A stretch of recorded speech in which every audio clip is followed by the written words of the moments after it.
We're in the middle of nowhere. There's no phone reception. You've got to fend for yourself. So this old Outback trucker, he's Outback Strucker. Nobody knows that I'm stuck. It's just getting hotter and hotter. I'm not going to get out there and walk 60 k's that way to the community. You'd probably last maybe 5 kilometres. Then I'd be cooked alive. You wouldn't be able to carry enough water to sustain your body. On the Queensland coast, rookie trucker Mick Coolidge is about to tackle his first ever delivery run, hauling nearly $70,000 of prize horses on some of the Northern Territory's most isolated roads. Mick might be new to the transport business. Stop, back up a bit and turn. But he knows how to handle tricky customers. Stop, turns. From thoroughbreds to wild brumbies, he trains horses at his farm in Queensland's Glasshouse Mountains. I've got 30-odd horses, I breed them. And when I walk in the paddock with them, they all come run to me. You treat them right, they'll treat you right. For over 2 decades, Mick's horsemanship has entertained crowds across Australia. I've got a show called Rings of Fire. I jump 6 rings of fire with 12 cannons going off. The horse is blindfolded. So that's very unique. It's the only one in the world, and we're here in Australia. With only 10 performances a year, business is tough, and Mick's expensive truck and trailer are left unused. I thought I'll start up a trucking business, transport horses. With no experience in the haulage industry, it's a risky move. Mick's first delivery is a valuable load. Well, these are the guys that are going on a trip. 3 thoroughbred and 4 stock horses, worth up to $10,000 each. I've got to get a bit of his trust, because he's going to have to follow me to the truck and be with me for the next 4 days. His delivery deadline is 5 days away, and recent downpours have left him frustratingly behind schedule. We were supposed to leave nearly 2 weeks ago, but because of the floods, we had to postpone the trip. The roads are open now, but our main concern is to keep going. If we're stuck anywhere more than 10 minutes or so, we'll have to unload. 4 a.m, and Mick prepares to secure his unpredictable load. Watch yourself. He's recruited experienced horse handler Jessica Fallis. So we'll get the first one here and then so on. 7 horses are making the long trip. Hey, buddy. Keeping them calm is crucial. That's a bit tough. You're gonna be stuck in a truck together for a while. Hey, buddy. Yeah, I know. But guess what? The horses are spooked. If Mick and Jessica can't calm them down, they'll be forced into a costly delay. There's always a risk around horses of being bitten or being kicked. But if you go in there with confidence and demand that you're the boss, they'll follow. With the clock ticking, the suspicious steeds are delaying the journey. But Mick and his handler Jessica know that loading horses can't be rushed.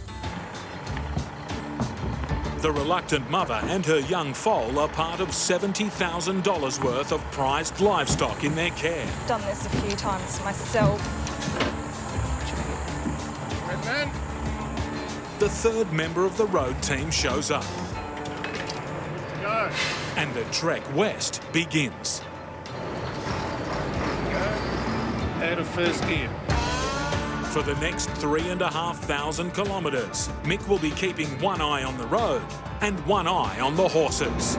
You see the horses all the time. Monitoring. That's the foal calling out for its mother. This is all new for her. Yeah, so she's pretty good. With the late departure, Mick is forced to take a gamble on a quicker route through the mountains. We'll take a shortcut over the range, Peachester Range. It's an uphill struggle for Mick and his fully loaded truck. Winding, hairpin bends. And on this road, there's no room for error. There isn't any safety ramps here, so if things go pear-shaped, the best thing you can do is run it against the bank. If he's going to make the delivery on time, he'll need to push his rig to the limit. Warning light keeps coming on.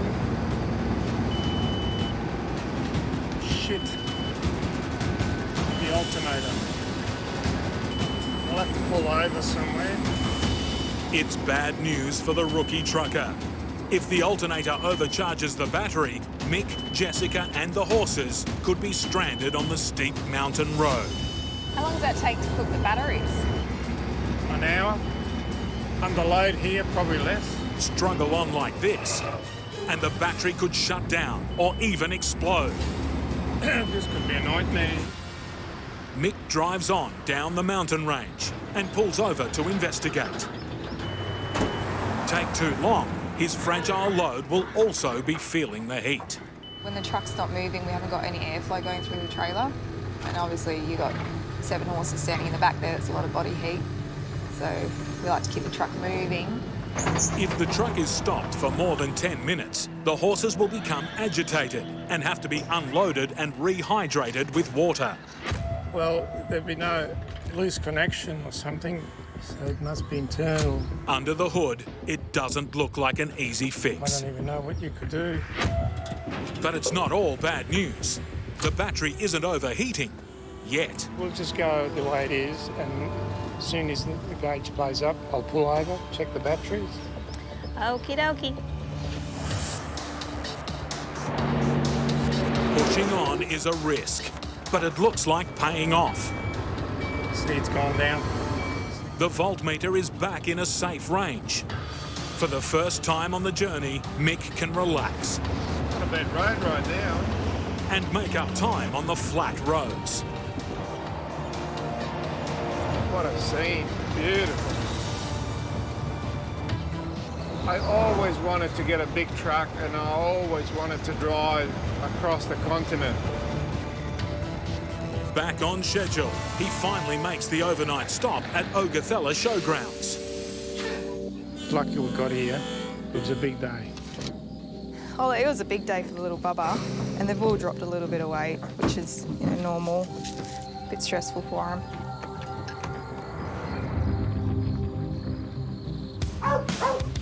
They're looking a lot more bright this morning. They all had a lot to drink, which is really good. We've used a little trick with molasses to make the water really sweet, and that worked a treat.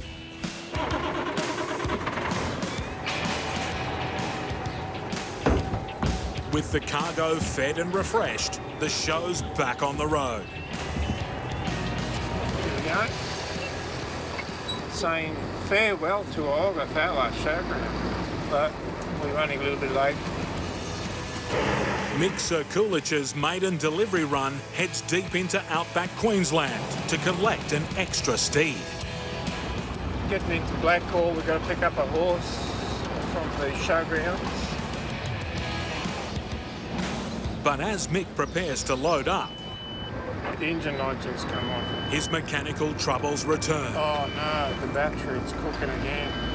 We'll have to get this battery sorted. This is one of the last outposts before Mick and Jessica take on some of the country's most isolated roads. We're going to unload the horses here.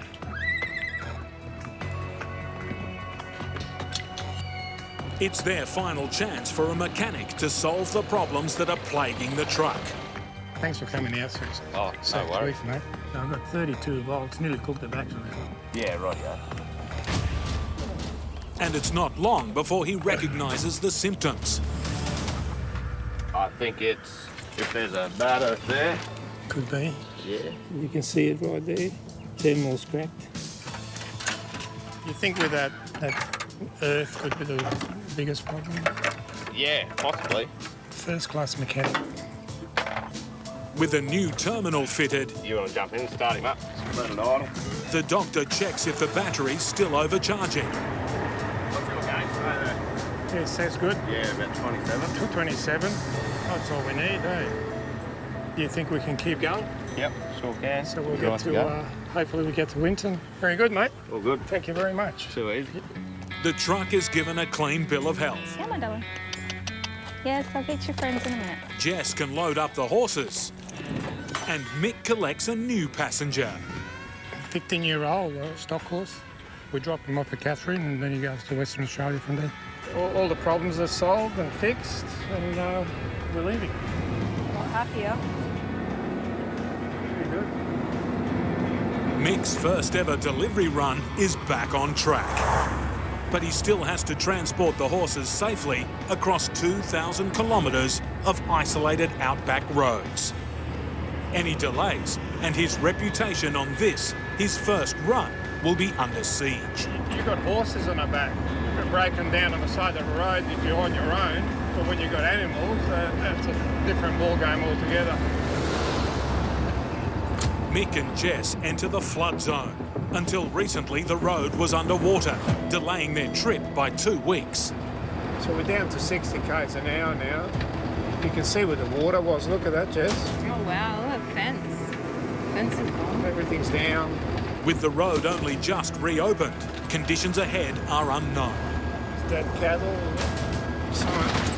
Oh, just hit the big pothole.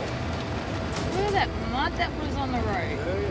That's insane. No wonder you couldn't pass. Couldn't get through. What? Oh my goodness me. What is going on now? The voltmeter's gone up, the temperature on the truck's gone up as well a bit. We just had that fixed. We've got no reception, so we're on our own out here. So we have no reception. All the gauges are up now. There's nowhere to pull over either. He's a rookie driver on his first ever haulage contract. Really don't want to cook the batteries. Mick's debut journey would test even the most experienced outback trucker. See where the water was. It's still muddy. With nowhere to go, Mick decides to stop on the road. There's no traffic anywhere.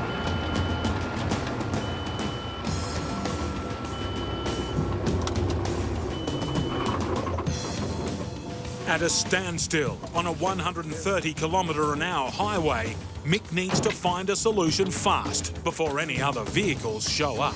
Getting frustrated. I'm disconnecting the main power supply from the alternator. This will stop the batteries overheating, cooking the batteries. Shutting down the alternator is a quick fix to get him moving, but risks draining the battery. Everything's back to normal. All I can do now is just keep an eye on the batteries. There we go. Lucky there was no other trucks or anything, so it wasn't very smart, but that was the only option I had. Mick's bought himself some time with his unconventional roadside repair. For a few hundred kilometres, he can leave his mechanical worries behind and aim for the Northern Territory border. We just crossed the border. We're in Northern Territory now. Green grass and blue skies. The makeshift fix sees Mick through to the final overnight stop, Banka Station. Mick's delivery deadline is closing in. His clients in Catherine and Darwin are expecting their horses by early afternoon. Pretty hot in Northern Territory. I don't cope too well with heat either myself. Disconnecting the alternator has got him this far, but with 700 kilometres to the finish line, Mick needs to hook it back up or risk running the battery flat. I'm going to disconnect the alternator again till we get to Catherine. I'll worry about the truck then. It's been 4 days of mechanical pain, and it's not over yet. This is what happens if you don't turn the isolating switch off. What a trip. Right, we can go again. The novice trucker has battled over 3,000 kilometres of outback roads and won. The first drop-off. He makes Catherine on time, delivering the first horse to a happy customer. There's the boy. There you go, Katie. Hey, mate. One's gone, 6 to go. With easy driving, Mick arrives just ahead of schedule in Darwin, his final destination. We are here, we are done. I can't tell you how good it feels. Mick's not the only one pleased to be here. You're all right, baby. The much-loved horses are safely delivered. We just got here in time. It was a long 4 days. An unforgettable first run for Mick. For your maiden trip, it's always teething problems, you know. And Jess too. Come here, little baba. I got attached to them. I'll get to see them if I come back. Mick discovers there's no rest for Outback truckers. Another deadline is already closing in. We've got a show in Victoria, so I'm really looking forward to getting home. Outback trucking team, Nick and Joe. Here we go. Back into it again. Married to the road. What other dramas are we going to have? Married to the job. So there'll be rain today for sure. We just got to get through before it hits. Married to each other. Did well. Not even a domestic. Tackling the roughest of the rough. A bloody narrow gutted mongrel road. Toughing it out together. It's been about a 10-hour day today and we've made it about 25 kilometres. Through the good times. Not too many other women would do it anyway, I would think. And the bad. Disgusting. Pretty rough on the gear, but, you know, someone's got to do it, I suppose. We take jobs like this because other people don't always take them. Nick and Joe's trucking is as tough as it gets. Supplying remote communities at the top end of Western Australia. On a road too bad to travel on for half the year. The route others dread to tread. More than 500 kilometres from their base at Kununurra to the isolated settlements of Columbaroo and Honeymoon Bay. The tropical wet season is looming. For Nick and Joe, they have a critical decision to make. Should they risk one last supply run before the rain hits and the road becomes a river? Come on, old girl. Cutting off some of the loneliest places on the planet for months. Wet. It's really, really wet. Get it right, and they're Outback heroes. Every time we need anything, they just go, yep, we're coming up soon, all right. Get it wrong, and they could lose their business they've sweated for 7 years to establish. Might have to do a bit of shoveling on this one here, I think.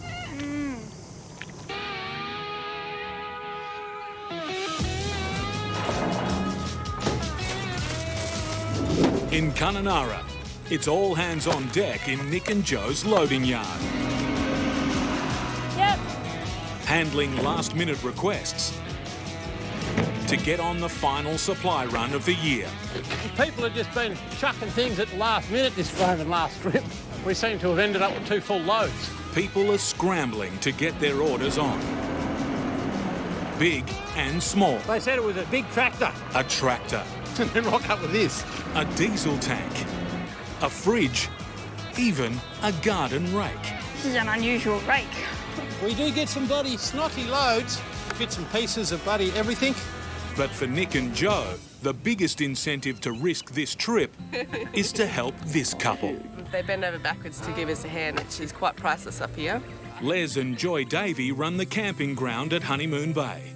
A dot in the wilderness. Tropical paradise. But not when you're expecting your third child in the stifling, humid heat of summer and the generator that powers your air conditioner isn't working. At the moment, we've got to go from solar to generator and power back up and then back on a solar. 500 kilometres away, Nick and Joe are loading up the new generator that will bring Joy and her family relief. I'm going to be stuck with it. If it arrives. It's predicting rain. It's not saying how much bloody rain. But it is around, buddy. It's hot enough to rain. Too bloody hot, I reckon, to be working. On the road Nick and Joe have to travel, there's already been heavy rain.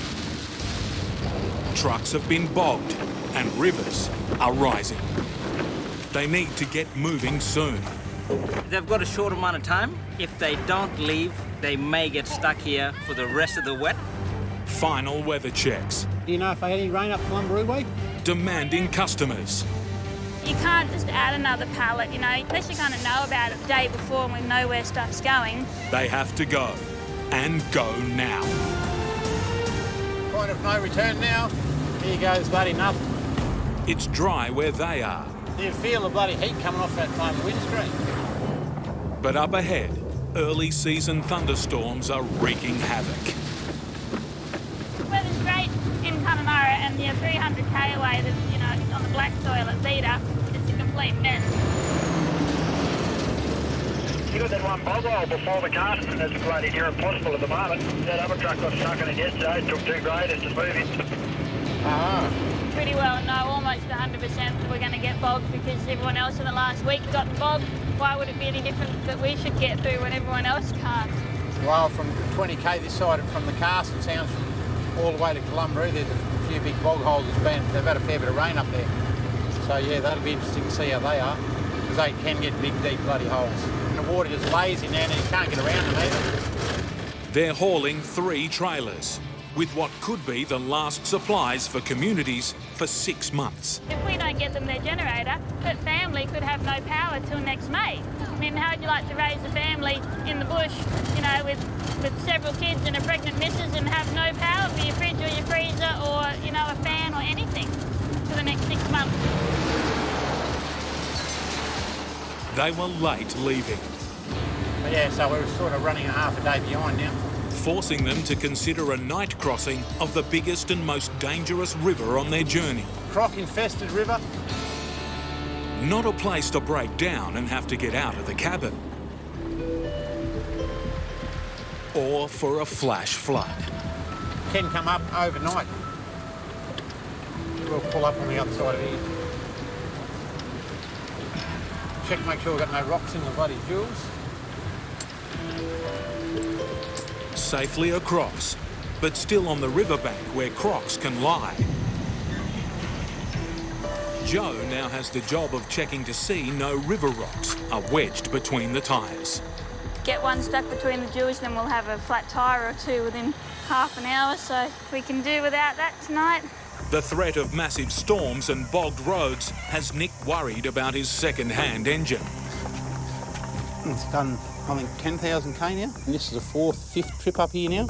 And hasn't really missed a beat, but the radiator's bloody copping a bit of a hide. We're bound to get a bloody shower or 2, I'd reckon. Pretty much guarantee it. Just as long as they're not in the wrong spot when it does. The pressure's on from the start. Wearing a lot.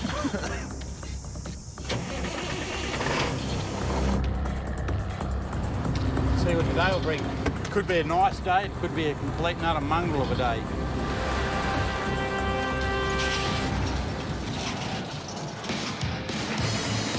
Come on, old girl, give us a nice day. Nick and Joe have 10 hours of hard slog ahead on a road that gets worse with every kilometre. For the trailers, it's going to be a wild ride. Yeah, well, that's always looking for some different noises on the trailer. If something's bloody come loose or a noise that's not usually there. I hate October, November runs, really. You know, it looks amazing outside, and then 2 o'clock this afternoon, these big thunderheads can just build up. It's the most dangerous time of year, but Joe and Nick are willing to risk it to deliver for the people out here. I feel very sympathetic because I've lived that life and I know what it's like to need your last lot of stores at the end of the dry, and it's got to see you through till the wet, whether it's your fuel for your generator, your generator itself, whatever, your groceries, your toilet paper that you need for the next 6 months. You know, yeah, I understand what it's like to have or not have those things. You can't get yourself to town because the road's cut, and you can't fly it out because you can't just put a generator on a fixed wing plane because yours blows up in January. Look how bloody quick them clouds are gathering. And you can feel it in the air outside. It's bloody muggy. Yeah, it's making the old truck work hard. Bring it on. Let's go and play in the mud. Well, no, mate. That big bog hole, just before you get to it, go for a walk. We put a detour around it yesterday. Yeah, I'll just bloody dodge the weather, I think. It looks like bloody rain. But it's been building up for the last couple of days. It's just too hot not to rain. Thunderheads are building up. It's pissing down rain up here ahead somewhere. The closer we get to the coast with the humidity and we get into this hilly country up here in the black soil, then it's changing by the hour now. We're driving straight into it now. It's getting blacker and blacker every kilometre we get nearer and nearer to it, and the breeze is picking up and the temperature's dropping. You can just feel it's a big storm. Oh, smell that rain. Yes, very wet now. And it's a big cloud of water. Very big cloud of water. Warnings about the track have been coming thick and fast. How you going, Alex? Probably a lot further than you're going to go. No, don't say that. It's like a massive tropical storm bearing down on us. Those cockatoos up there look so white against the black sky. Gonna get wet here.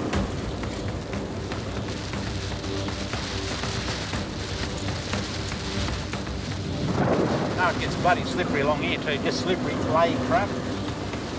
It's getting blacker and blacker, so right in the middle of it. Come on, only got to go a kilometre or two.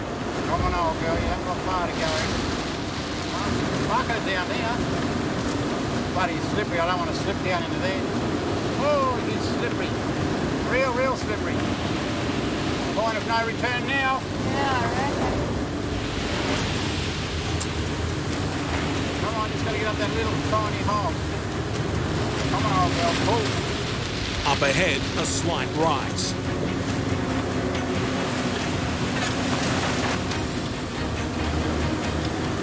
Get out of this bit, I don't want to be rain sitting in here. But with 70 tonnes of truck in these conditions, any gradient is going to be a massive challenge. Just got to get up that little rise.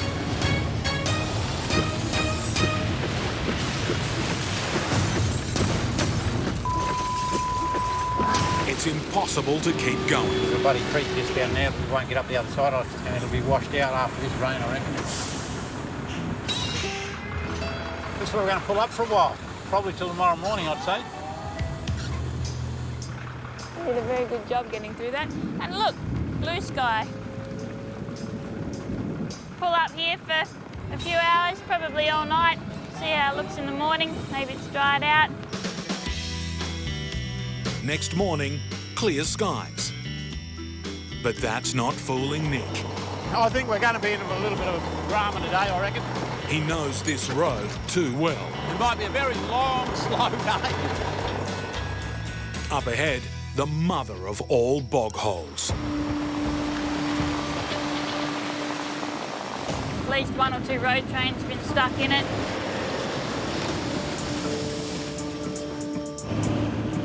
And luckily got dry ground, but only just got through it.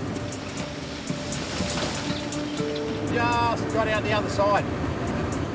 Heavy going though, isn't it? But it's worse. Looks like they've had a shitload of rain through here. Much worse. As this driver found out. Okay, I might just pull up here. Might be the easiest.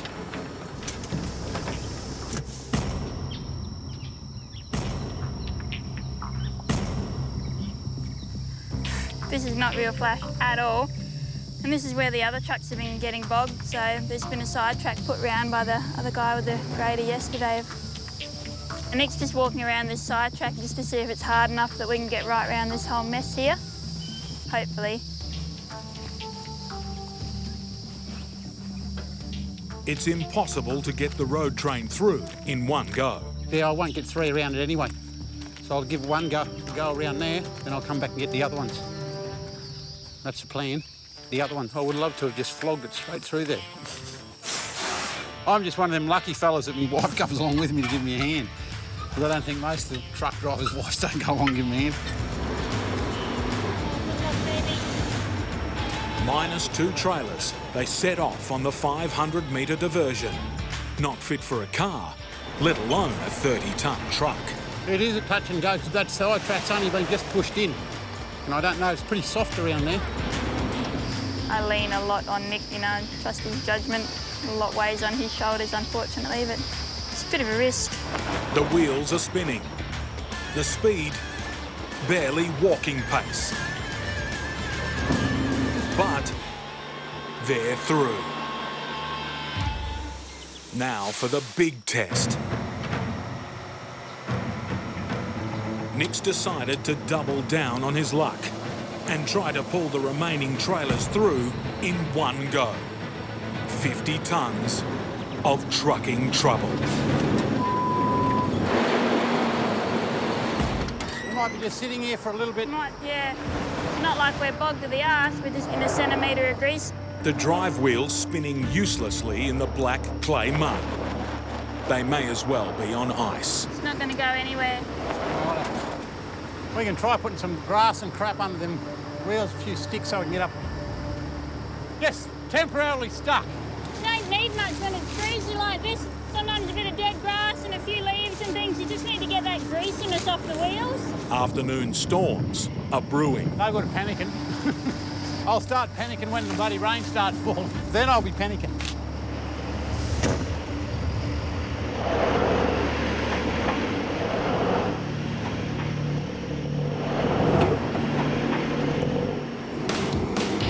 They're in luck. While Nick spends a lot of time cursing tourists, sometimes they come in handy. Just tell him to take up the slack. It's a tug of war, and the 50-ton truck is winning. Look at that bloody black soil shit. The more you roll back and forward, just keep going down and down.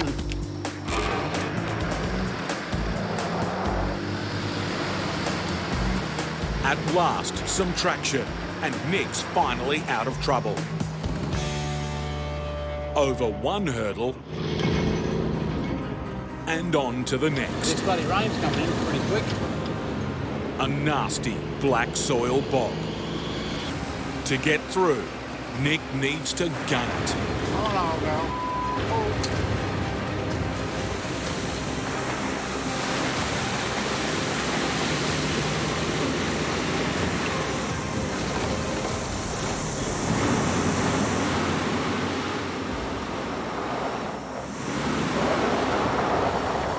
Dirty bastard.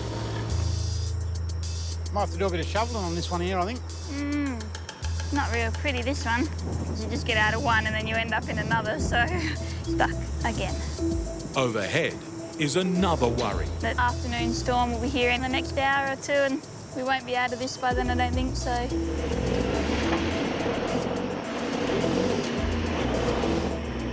I think we just get a shovel some of that mud out of them wheels. And it wants to move. Just this bloody mud bill pulling us up. Black soil.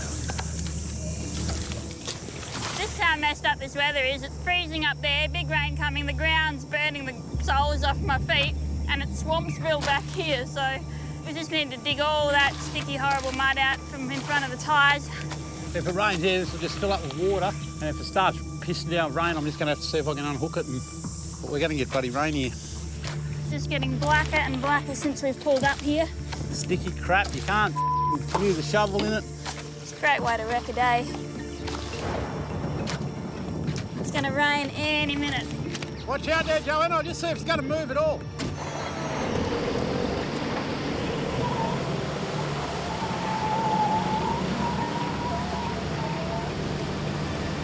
Check out, that is disgusting. Disgusting. Rightio, dear, we better crack it, look. We better. You want a bit of water? No, because it's going to rain here in about 20 minutes. And absolutely bucket down. We're not going to make it to Clumberee, you know that. I know. It's a race against the storm. Look at that, it is going to bucket down. Maybe we'll be able to get in front of it.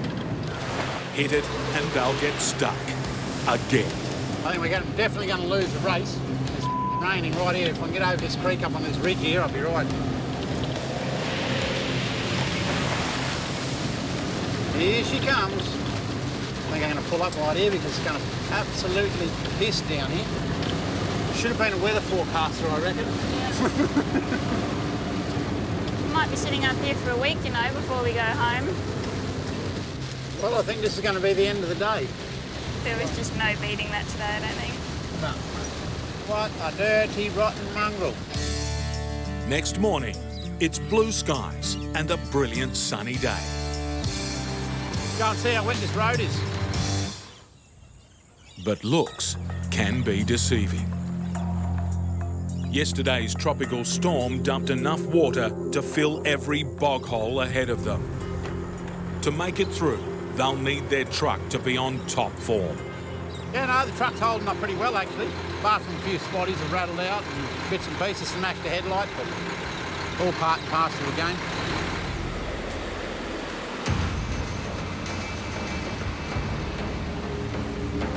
Test after test for truck and driver. It's still pretty wet. It's a bloody bog hole just is. Come on, old girl, hook in.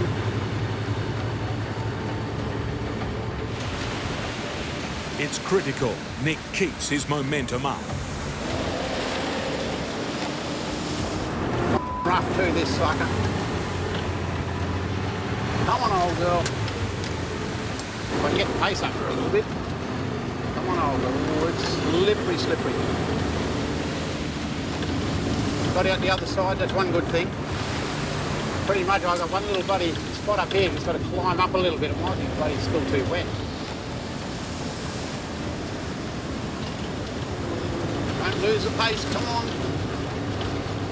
They're nearly at their first drop-off. We've just got 800 metres to go to town, but there's bloody one patch up here that is a little bit boggy. I'll hook in. Then we've got a bog tourist as well. A motorist in strife, right in his way. As long as we can get out of here. Reducing Nick's options.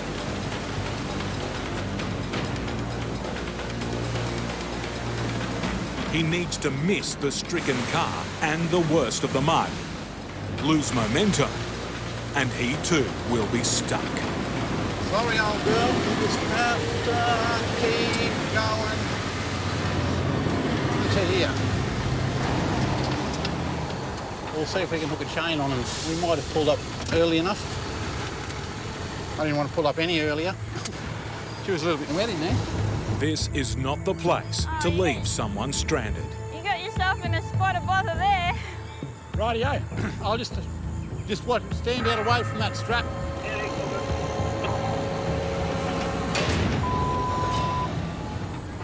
And that is exactly like straps and things like that. Snap straps can kill people. Like, you know, four-wheel drive enthusiasts love them, but they're really quite a dangerous bit of kit. So you never stand near anybody winching or towing or anything like that. Second time round.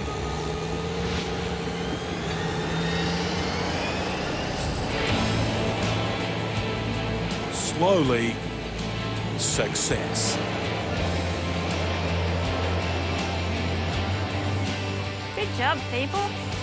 But stopping to help has caused Nick and Joe their own headache. Right in front of them is 50 metres of deep water and mud. Bloody, it gets slippery here. It's just bloody slippery, and that bog hole in front of us, I just can't get traction. I can't get enough pace up to get through that bog hole. Nick's plan is to use the loader to tow them through. We'll either get through it with a loader or make a bigger mess. They're near, and yet so far. Clumbaroo itself is literally the way the crow flies, is 150, 200 metres over there. But yeah, about 800 metres by road. Just got to go across this creek and around and come over there. But we just can't quite get there. Using the loader, Joe will pull the truck. Just forward and just drive. Great. Don't go right over that side. Drive straight up along here. Put one wheel in that rut and then go through that way. One on the high, one in the puddle. Yep. And then go straight through there. Second gear and into it. It's a task that would test any marriage. It's not my favourite part of the job, You don't have to go flat out, just... I can't hear a word he's saying. Don't spin the wheels and don't lose traction, but don't stop and don't go too fast and don't go too slow. And do it all just right.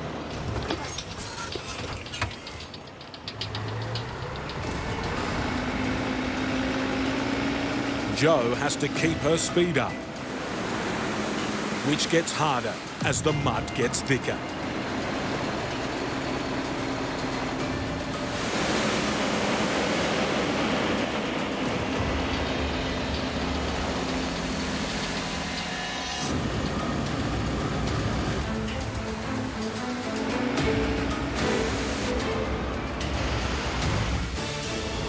Oh, now he'll be mad.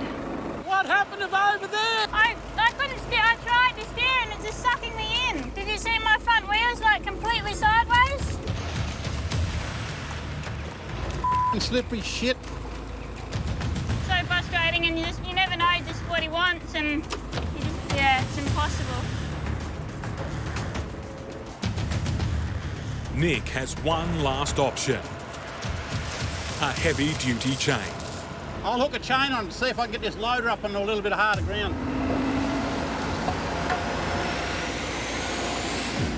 But it's a dangerous gamble. I just don't want one of these chains to snap. It'll straight back through the windscreen or the lights, or hopefully that won't happen. Just first gear. First gear. Yep. It's the final throw of the dice.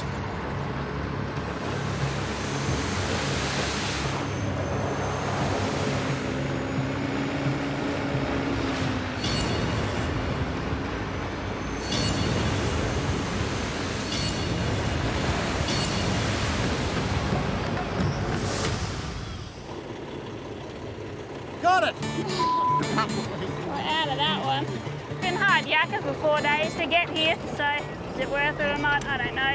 Look, it's worth it to the people that are going to get their gear that they Right, really need. I have to hook onto that other little trailer. Is it worth it to my Saturday and the marriage? I don't know. On the 5th exhausting day, they finally made it 500 kilometres into the community of Columbaroo. It's a little bit wet, so I'll have to just drive around the airstrip and come back in behind it. Nick's thankful Joe's up ahead, driving the loader with the trailer in tow. It makes it much easier with two of us doing, especially in a trip like this where you get bogged and stuck. And she does do a good job. It's a bloody godsend to have her around. She gets stuck into it. She's not frightened of getting in there and bloody getting her hands dirty, that's for sure. Just back that up to the ramp. No. You do it before it runs out of air. Their first unload is a 4-wheel drive. A small load, but the pressure's still on. It's all got to happen pretty quick and in time and split-second stuff, and it's really easy to mess up, and yeah. That's one bit of freight delivered, and those suitcases off to their new home. As the unloading continues, grateful locals turn up to collect their freight. Bloody amazing, mate. They got through that mud. I didn't expect them at all, but this is great. Superhuman. Without you guys, we'd all starve out here. To be able to get stuff out to people, especially at this time of year when it's been such a nightmare trying to get in here on this run, we've really had to work pretty hard at it, so it's a real relief to be able to actually then get this gear off in good nick at the other end. Nick and Joe will consolidate their load. Right, we'll pull this out there. And leave a trailer here. It's too sandy to be able to tow 2 out where we're going, so we're going to tow 2 half the way to Honeymoon, and then we'll leave 1, go in with 1, pick up the second, then come back for the third, and back home. It's hard to believe, but the road gets even worse up ahead. Sand and scrub all the way. Pretty quiet out there now, so if we get stuck there's probably not much chance of a tourist or someone going to come along and help us out. Just try to get as far as we can. I'd like to get to Honeymoon. Doesn't necessarily mean we're going to get to Honeymoon. It doesn't look bad now, but in another couple of hours she might be bloody pissing down rain. Just try to get it done as quick as we possibly can, just so we don't end up like a scenario on what we just had. We can sort of only go 2 ways, a wet road or a rough road. That's basically it. Up ahead, 25 kilometres of narrow, deep, sandy track that a road train should never try to tackle. The further we get in, the narrower it gets. It literally is billy goat track, it's 2-wheel track. It's really quite narrow, there's 2-wheel ruts. It's a high sandy bank on both sides. We can't get off if we get bogged down now in the hot sand, and we'll just, just get stuck in it. There's no turning around or... This will take us bloody a couple of hours to get in this, Pete. This is what it's like all the way. A car and trailer coming the other way would stop them in their tracks. If we have to stop because they've got to get their car and caravan up the sandy bank here, then that's all it could take to pull us up, If we stop, then we might not get rolling again. It's almost the worst time of day to be travelling on this sand now because it's really hot. It's the middle of the day. It's, the sun's burning down on it for the better part of 7 or 8 hours, and it just gets really slippery and it just wants to suck in your tyres. You just basically hope for the bloody best. The next stage is the most hazardous, with tight twists and turns. So we'll untake the loader off here because it gets real windy up this last little bit. So I'll take the loader off here and take just 1 trailer into McGowan's Honeymoon. They'll leave 1 trailer behind.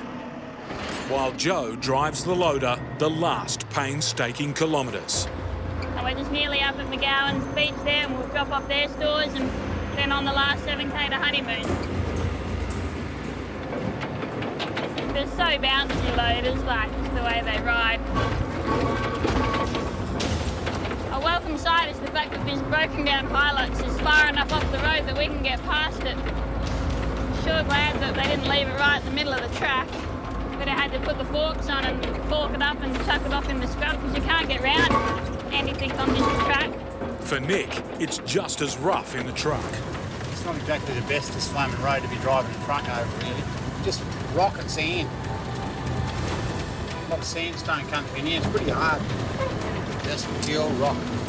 In his rear mirrors, Nick spots a problem. Jumping off the side. It's his quad bike, and he needs to fix it.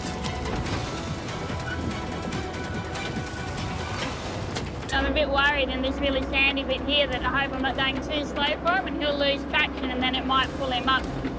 If the radio on this is broken, he can't call me to tell me, so, you know, he could be waving his arms around at the back there telling me to stop or go fast. With no radio comms, Joe hasn't noticed the truck isn't behind her. I think she's jumping off the side. Nick's forced to stop. Mongrel thing. To save his quad bike. Oh, that bike's bloody rattled right over the side. I didn't think it moved, just idling along here. I was just too lazy to put a rope on it. It's only going just up the road. We're only idling along, but obviously it's not going to bloody stay there. This time he's taking no chances. Rightio. That might hold on. We'll see how we go. Woohoo! Final coming up. Joe's still unaware what's happened behind her. Until... You think they're beeping? I'm getting close now. Next stop, the first drop-off at a property next to Honeymoon Bay. We made it. This is where we have to be. Delivery of one fridge and other necessities. I've certainly moved some stranger things than fridges. This epic supply run is almost over. Another half a k back out to the turn-off and then another 7k on, much the same as what we've been on, so probably still a good hour or two away yet with only 7.5k to go. Have a good trip, guys. All right, No Matt, worries, thanks mate. so much. Thanks, mate. Nick and Joe can taste victory. One last push and they can finally head home. We're going to get around there. But suddenly...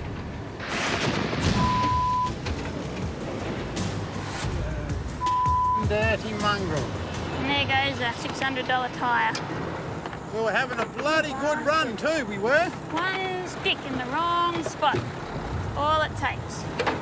Their first flat tyre after days of hammering along truck-wrecking roads. We're finally having such a great little run this afternoon.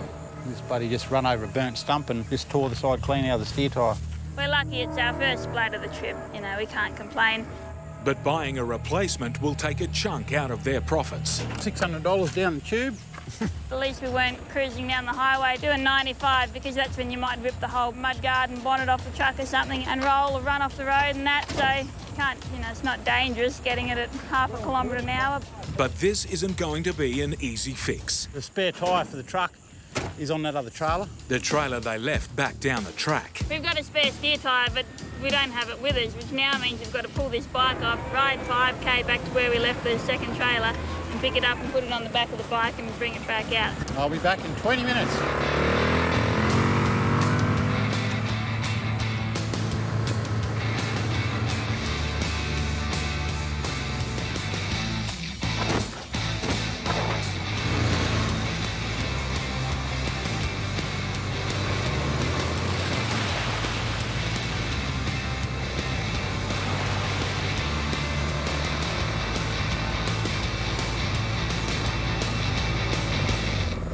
All that for that mongrel thing. The sandy soil will make changing the heavy tyre a tricky and lengthy job. Very rarely you'll get a flat steer tyre. Changing tyres. The curse of the Outback truckie.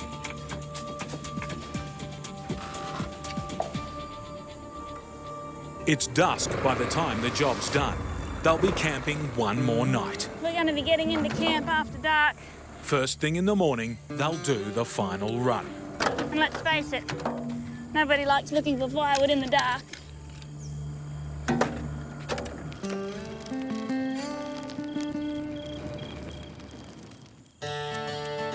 Next day, Honeymoon Bay. And a warm greeting from a very grateful family. Why don't we be able to run all the air cons in the house? Oh no, baby's grown too. Nick and Joe can finally deliver the brand new generator. Come down a bit but crowd it back. One that will power up their air conditioner and make life in the tropical north bearable. Oh, they never fail us. It's results like this one that make all the pain worth it. Right, let's get out of here. Why would you be out playing golf when you can be out here doing this? Cruising around, living the life. It's a territory, it's just a unique place, you know? That's why I love it. On the wild roads of Australia's Northern Territory, 24-year-old trucker Bo Vella is already a 5-year veteran. He did start from a young age. It's his passion. He loves his trucks. He gets in there, he's just in the zone, you know, and he loves it. I'd rather be in the dirt, going up and down jump-ups, through creek crossings, wrecking tyres, having fun. Well, this time of year, the fast approaching wet season, we have to be quick because the wet, it don't wait for no one. In Australia's tropical top end, when the wet season hits from November to April, up to 1,700 millimetres of rain falls, turning dirt roads into muddy, impassable bogs. Due to a late delivery, he's already a day behind schedule. They're beautiful. I reckon all up there'd be about $30,000 worth of materials here. You've got to stack it all properly, so they go on the dirt roads. PVC, it just slides very easily. So, more straps, the better. Rough roads aren't the only hazards Bo will be encountering. Cowes Crossing, which we'll go over tomorrow. It's one of the most popular places for tourists to go look at crocodiles. Most I've seen there is 13. Ready for some feed? When he's not trucking, Bo shares his property with 3 water buffalo. We've got Bungie, Caroline, Wendy. Wendy, she's the mongrel one. She's a bit standoffish. Bungie, he's my little boy. Some people could no longer have him because he ate $6,000 worth of plants in their garden. So he got kicked out. Come here and eats all my trees instead. Go on, run away. Got the back and mow the grass. Before Bo can hit the road, he still has to pick up 27 tonnes of cement from another yard, making work manager Gibbo increasingly anxious about the schedule.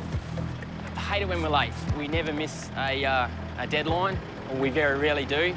It just costs us money when we do, so it's got to be there on time. Returning with the cement, Bo has bad news about the air brakes. This park brake keeps blowing out air, so I'll have to get a new one, I reckon, and throw it in. Hopefully get one early in the morning, otherwise... Nah, man, we can't. We've got to get going. We've got to get going tonight. Those guys are waiting on that pipe. Why does this always friggin' happen? Yeah, truck's fixed. So that's one job to do ticked off. Still a heap to do, but... The pressure's still on. At the last minute, there's an addition of bollards and fencing materials. Mate, I don't know if you've seen the time yet, but it's 9 o'clock, all right? We've got to get going. Righto, give me the hurry up. We're currently running about a day late, but hopefully we can get up there all right. Ready to go. Gonna check all the straps, chuck the stuff in the truck, and I'm off. I'm out of here. All right, let's do it. Yep, let's get out of here. Let's rock and roll!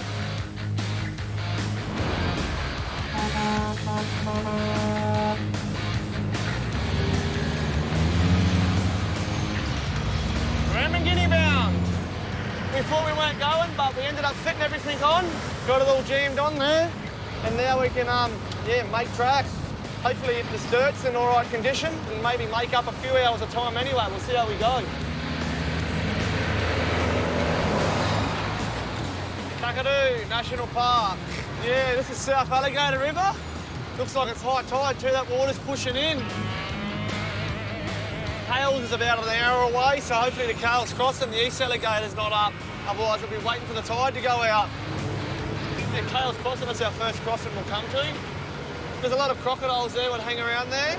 Usually when the tide's pushing up over the concrete crossing, all the crocs will be on the upstream side, they'll be hanging there and they'll be waiting for fish to come over the cross and get some dinner. It's quite scary. Quite a few people have been taken by crocodiles there over the years. Depending on the tides, it can get up to 800-900 mil deep, so I'd rather wait till it's only shallow and we just slowly crawl through, see how high it is when we get there.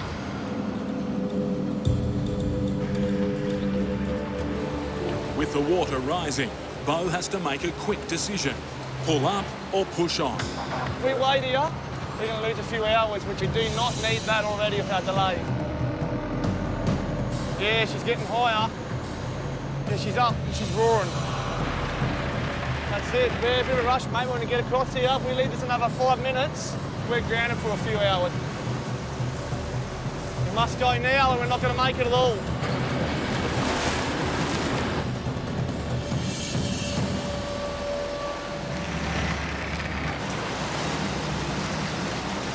Hey, mate. Big crocodile. Rising real quick. We've got literally minutes to get across.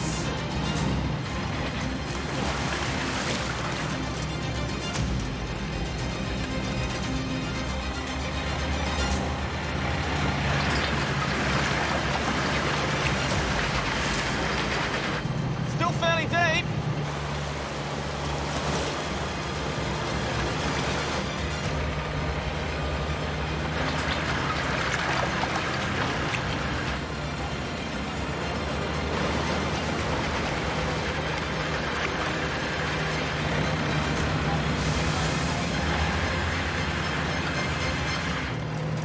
We're across anyway.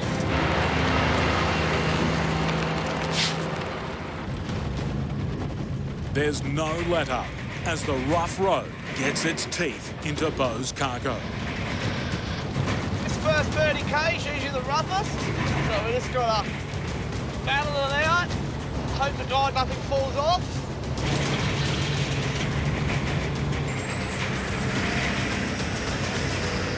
Hopefully this will be the last of the bad road.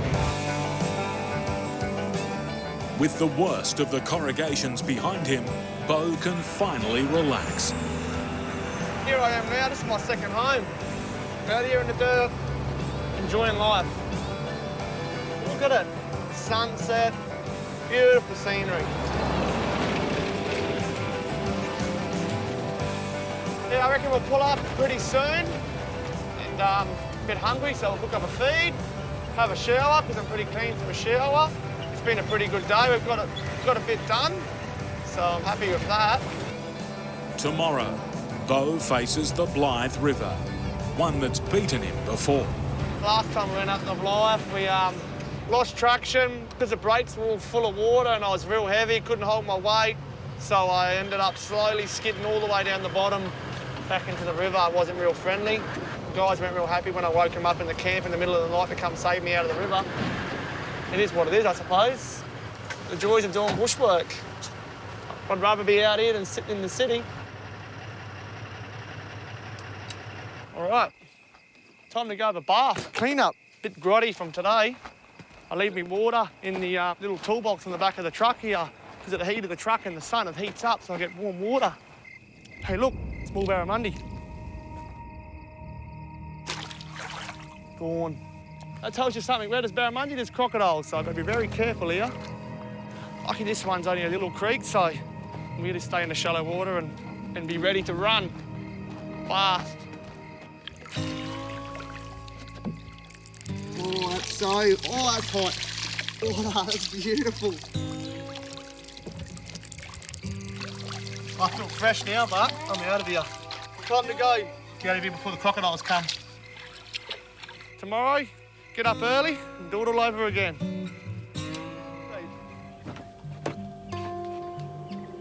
That's the water, sitting where it sits, so that's perfect. Oil's right. Just shut that bonnet and get moving. A day behind schedule, Beau's about to take on one of the most treacherous stretches of the notorious Maningrida Ramangini Road. 62 tyres to drag through the sand. Bit of weight on board, but we're doing it. That's all this road is, up and down, up and down. Oh! Rattle, rattle, rattle, rattle, rattle, rattle. Shake the shit out of you. Oh, the road is definitely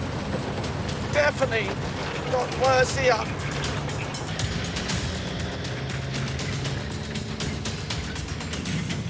Going through Dreaming Lady now, we've got a snake through it. Just got to go slow and steady because it's very bouncy. You don't want to throw nothing off the trailer. There's a bit of a hole in it here. The murky water hides tyre-shredding boulders and holes that could tip a trailer. Yeah, that last trailer's leaning over a bit, but he'll be right. Absolutely beautiful. That all went well. We're just about to turn onto the Ramangini turn-off shortly. Go up there, so that's sort of on the home straight. So guys out there on site, they're coming back in for a break because they've been out there for 3 weeks. They're going to have the weekend off. So they're flying out this afternoon. So if I miss them, it's going to be only me. So it's going to take me 5 hours to unload. Keep moving on. Next up, the Blythe. At the very top of Australia, the Blythe River winds its way through Arnhem Land and exits into the Timor Sea 175 kilometres later. Yeah, that's it. That's my nemesis, the Blythe River. We haven't had rain out here for a week, so it shouldn't be flowing. Hang on a minute. What's happened here? Uh-oh. Every year, half a dozen trucks get stuck here, trying to cross this forbidding stretch of water. The road train's stuck. Very bad. Gonna be here all night. That was me 4 weeks ago. In croc-infested waters, a stuck truck is a scary flashback for Beau. 4 weeks ago, he was stuck at exactly the same spot. We've got a Land Cruiser hooked on it.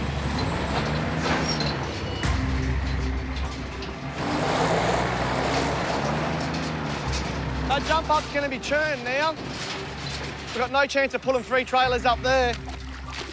All right, we'll go up, unhook our lead and pull one up, then pull the other 2 up. Old mate in the cattle crates, he's up there all good, all safe, he didn't do any damage. And we're going to try and attempt getting through. We're just going to go slow and steady. First gear, axle locks in, tyres are deflated. Hope for the best. The one problem is this jump up on the other side.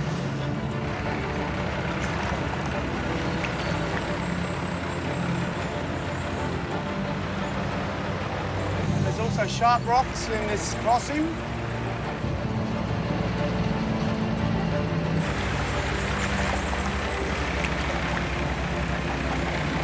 This is it, we're going up. That rocking of the trucks when you can lose traction. Don't let me down. Come on. Don't stop. Couldn't have done it better if I tried. So we'll drop it up here, turn around, grab the other 2. Hopefully we should be right.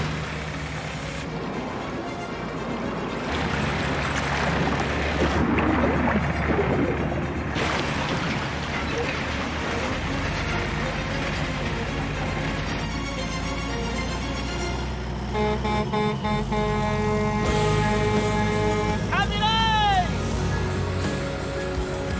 That's what you call mission accomplished.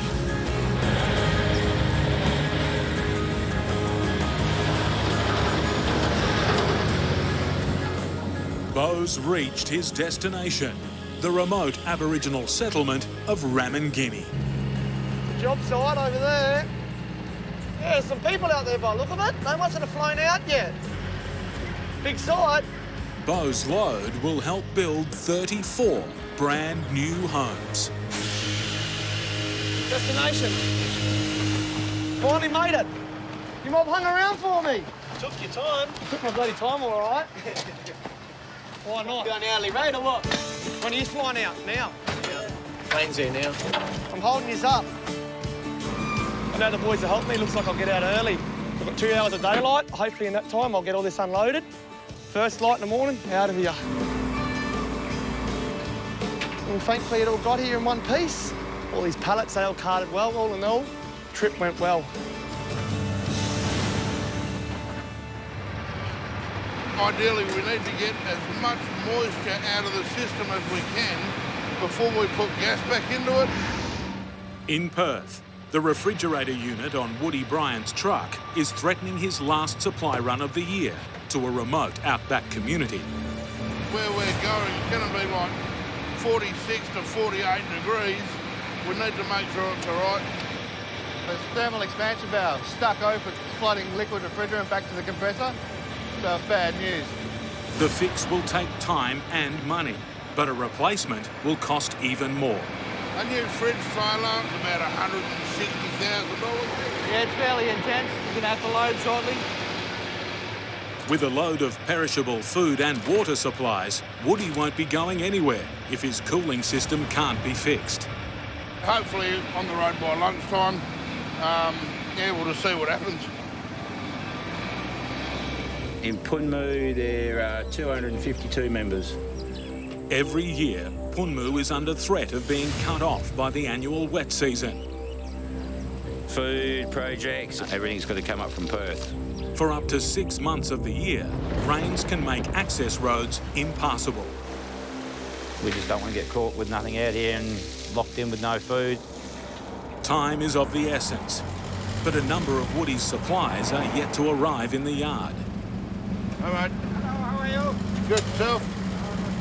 You're late this morning. This is the first truck to turn up. Waiting on about 8 deliveries. Hopefully the freezer stuff will get here first. I'm just working out where the missing freight is. There's no tobacco, no buggy, and no Peters. 4 cartons of ice creams. See, it's always ice creams that hold me up. Until the ice cream gets here, I can't do anything.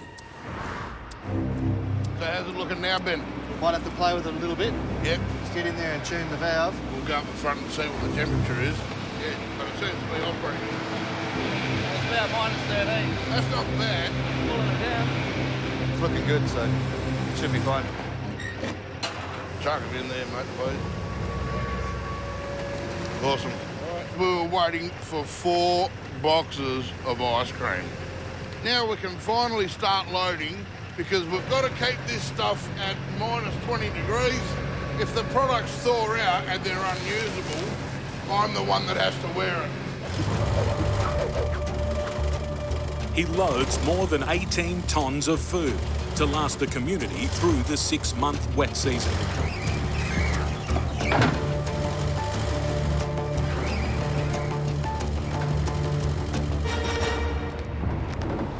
It's all done and dusted now. Locked and loaded, Woody heads out of the city. But the delays have cost precious time. Those 4 little boxes of ice cream have held us up, and now look. He's smack bang in peak hour traffic. What are we doing? 7 kilometres an hour. This is going to be painful. 2 hours earlier, none of this traffic would be here. We'd be sitting on 80 kilometres an hour going through here. With the frustrations of the traffic now behind him, this 30-year trucking veteran can enjoy his pride and joy. His newly purchased Kenworth 608. This is the second time that I've had this truck out in the bush. Haven't had any issues with it and done nearly 40,000 Ks in it. I love being a truck driver. I used to go with my dad in his truck, and then the day I turned 21, I went and got my truck licence way back then. Unless you had experience, they wouldn't give you a job. So I'll go and buy my own truck, so that's what I did. Pretty well take anything, anywhere. Woody! Is that you, Craig? Yeah, how you going, mate? Yeah, good, mate. Yourself? That's a nice looking truck you got there, boy. Thanks, mate. We want to get up there and get back out before the torrential rains get here. The monsoonal troughs haven't turned up yet, but they could be on their way as we speak.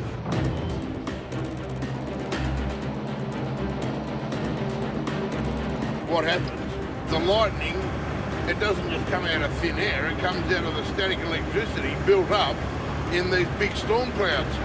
The lightning will hit the ground, set fire to the bush, and then this is how your wild scrub fires start. The weather up here is incredible. You walk outside and you instantly start sweating. Where we're going, it'll be hotter. Hotter than hell. An hour ago, we were just watching the clouds building up, and they were big, fat, fluffy, white-looking clouds. Looking at them now, starting to turn a really ugly shade of grey. So we'll see how we go. If we get to Ripon Hills Road and it's had substantial rain on it, the mine site will shut the road down. Depending on how long it takes for it to dry out, it could be closed for weeks.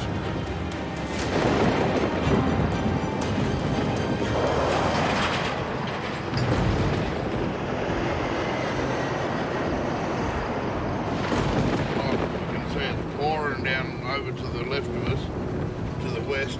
Hopefully with this rain, it's not flooded the road too much. I've been to Punmu and everything's 4 inches underwater, and yeah, a lot can happen in a very short time.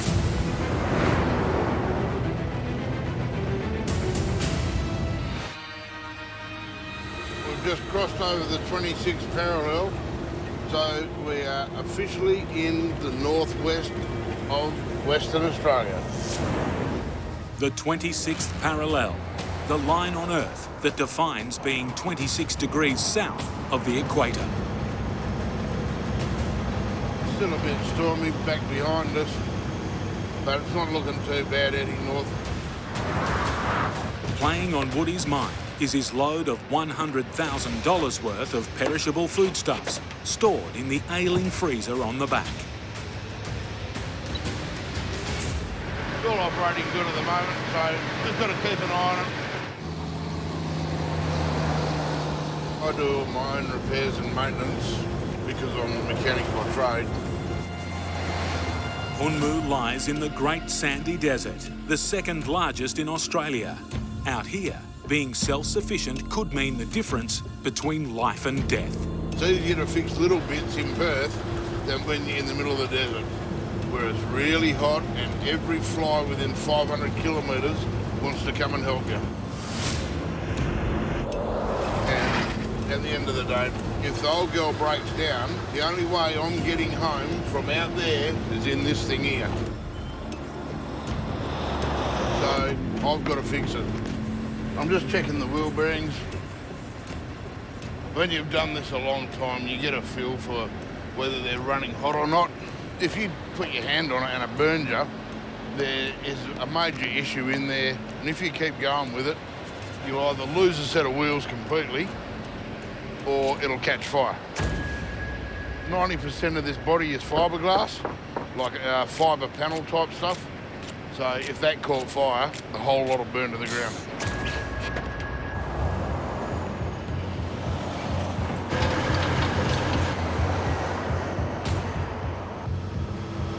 Yeah, temperature's about 32 degrees, but it's going to get a lot hotter real quick. When it gets very hot, like into the 40s, the bitumen actually turns back to a liquid, it melts. And where Woody's heading is one of the hottest places on the continent. Marble Bar's the hottest place in Australia, and where we're going is actually hotter than Marble Bar.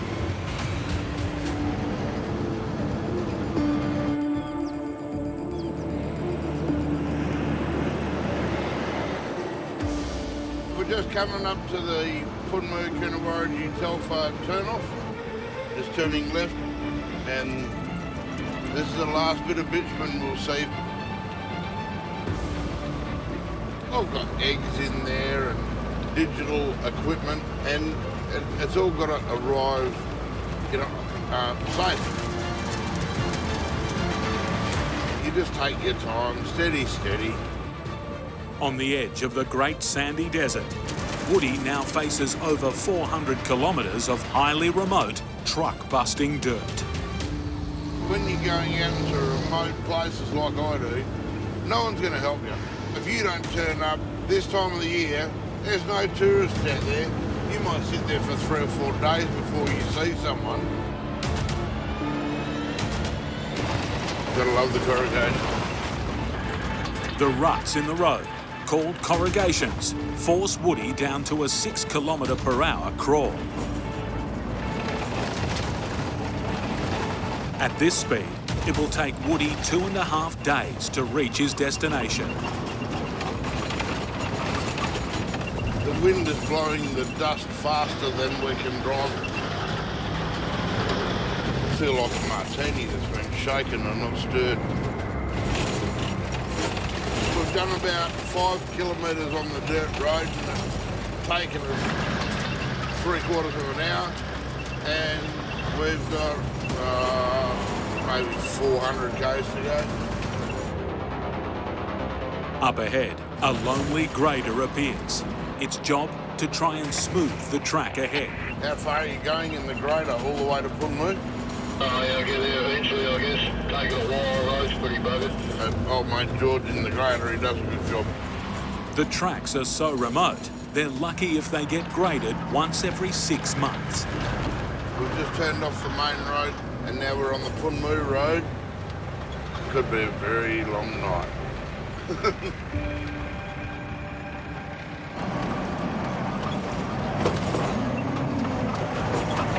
The grader hasn't yet reached this stretch of road. So you can get out and walk faster than this. Painful, isn't it? For the last half an hour, 3/4 of an hour, I've been doing 5 kilometres an hour.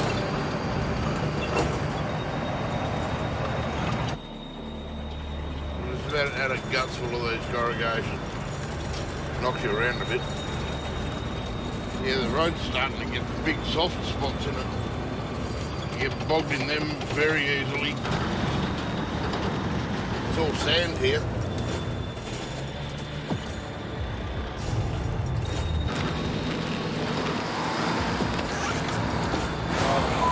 So, I'm bogged.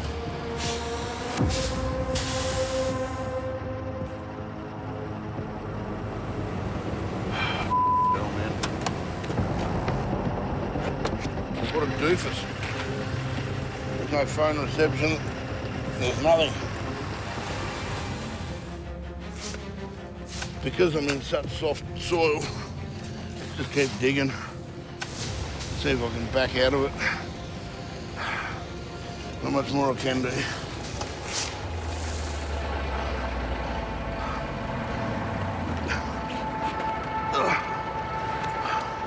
Hopefully we can get out.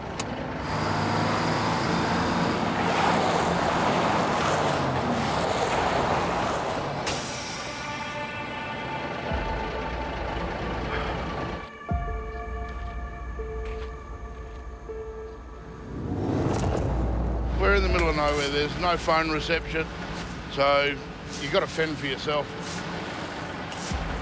At the moment, the temperature is maybe 46 degrees. Woody's losing up to 3 litres of fluid every hour. If he doesn't rehydrate, he's in danger of suffering from heat exhaustion, and that can be fatal.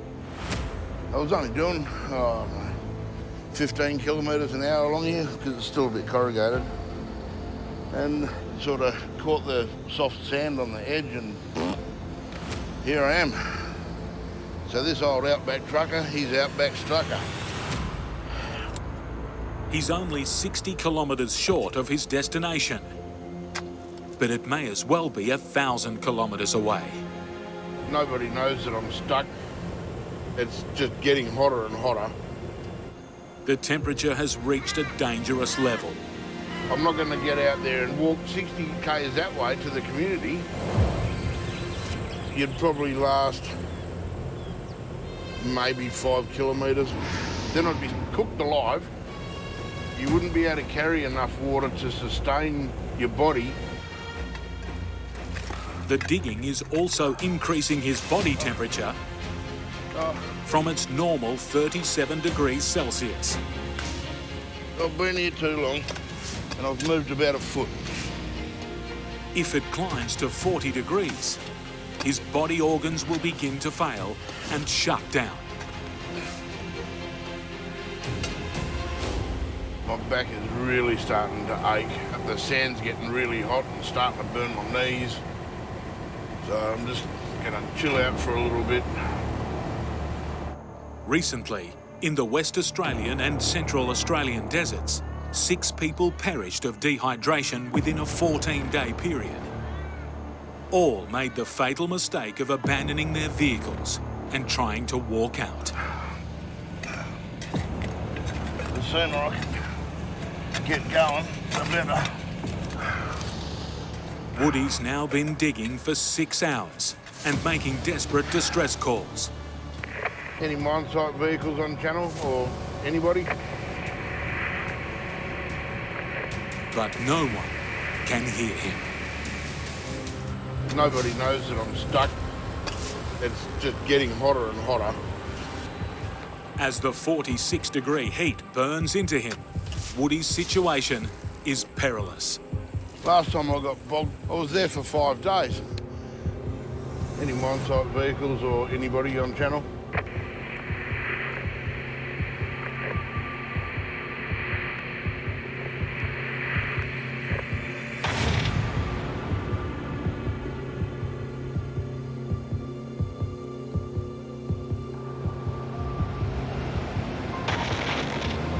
Yeah, mate, any chance you could give us a little bit of a hand? I've done myself a bit of a mischief here.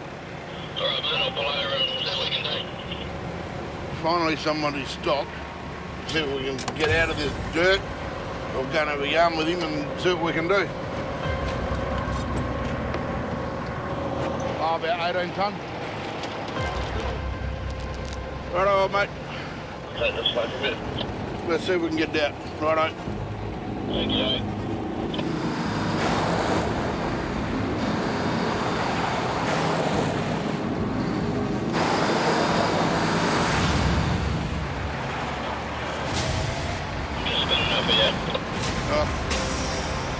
He was starting to get bogged as well.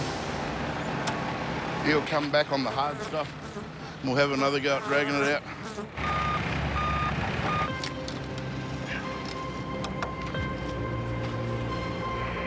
All right, me old mate. Take this like a bit. Yeah, mate, yep. All right, you got it.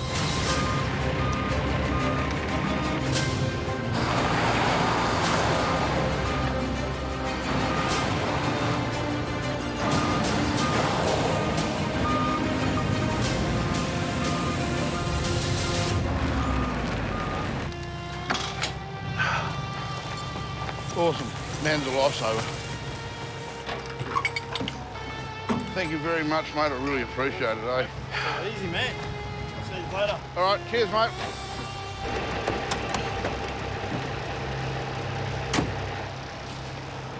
Truckies always help one another.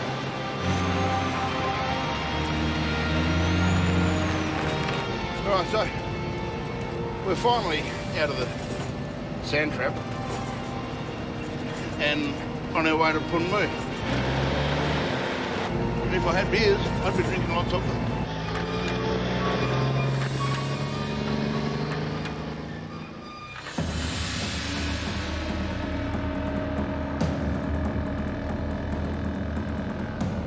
Got maybe 5 kilometres to go. We're just coming over the last sand hill, and then Punmu will be on our right-hand side. I'll be glad to get there. store, straight ahead. Office, turn left. For the community of Punmu, Woody's not only a lifeline, he's a hero. Aren't they wonderful kids, eh? Oh, they love it when I come in.